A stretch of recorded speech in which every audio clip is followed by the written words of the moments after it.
the Attorney General was served to enter appearance on behalf of the Cabinet Secretary. Up until the resolution of the matter, there was no appearance from those two parties. Did you involve the Office of Attorney General? Thank you, Chair. The Attorney General was a party to the proceedings. They were served with the proceedings. They did not enter appearance. The issue of how the council was appointed, the evidence substantially was to come from the Cabinet Secretary Education through the Attorney General.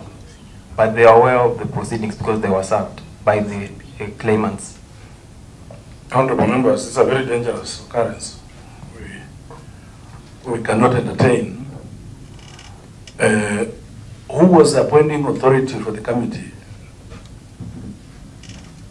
Disciplinary committee. The disciplinary committee is the University Council, and the University Council, under the Act, is appointed. The 5 independent members are appointed by the Cabinet Secretary Education. Those. When is the minister coming? Education and his PSS. Yeah. So loop in the Attorney General, so that because we could be having more universities affected by this. We want to have a holistic dose to cure this. Okay, but we are very concerned, so we will pick on the issue next week. Next, auditor. Disproportionate increase in accrued expense. The statement of financial position reflects shilling 511,722,803, which includes accrued expenses of Kenya shilling 504,553,969 as at June 2020, and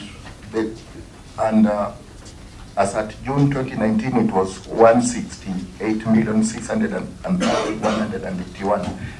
The disproportionate increase in accrued expense by Kenya shilling 339,923,786, or 206%, is an indication that the university was not paying its obligation as they fell due. Did you budget for some of these expenses that ballooned your ceiling? Mr. Chairman, let me finance officer to explain. Chair, this was occasioned by an approval by the National Treasury for the payment of CBRS of 250. What is CB? Hello? What is CB? Collective bargaining agreement. CBA. Yeah, CBA agreement. Yeah. That was for 2019-2020.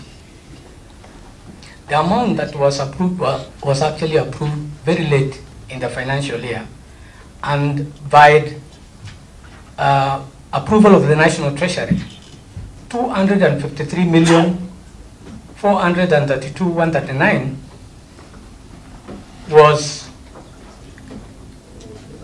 allocated to the universities for purposes of Eldoret for purposes of paying the arrears. Now, we were required to revise the budget at the end of June 2020 for the purposes of ensuring that these monies were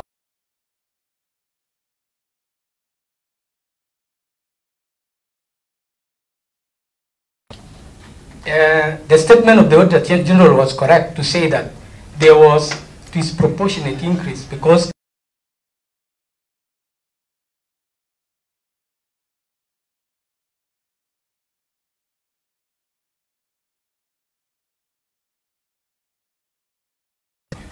Chair, in terms of payments. Chair, actually we did. You just cut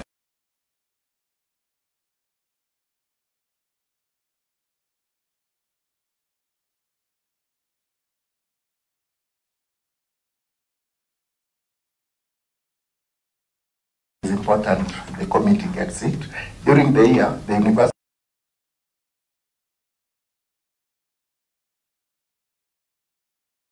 104. Out of this, 7,887,010 issued to one officer to pay council member their allowances and incidental expenses. Management did not issue impress and deposit the funds directly into individual council members' bank accounts. So, how have you resolved it?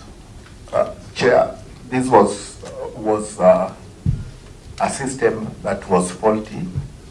It's supposed to, they were supposed to be depositing on each member's council account. Yes, because how do we ascertain? So you can't clear them, auditor.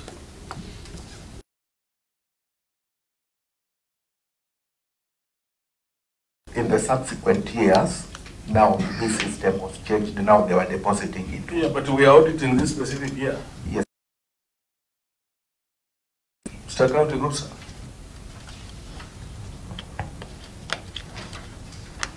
You want the finance officer to answer? Or the former vice chancellor. Okay. Former vice chancellor, why?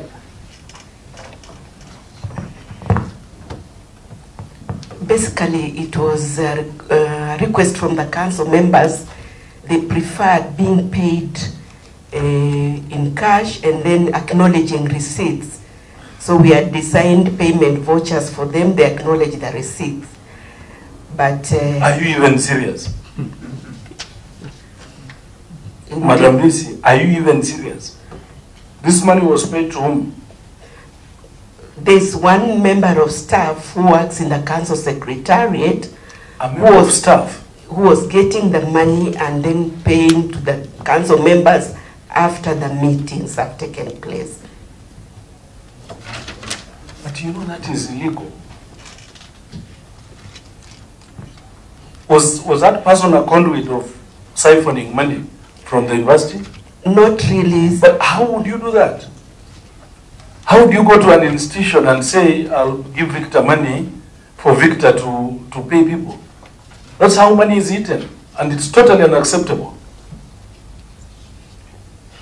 Totally unacceptable. Money that gets out of a school, of the university account without following the formal channel is money that is lost.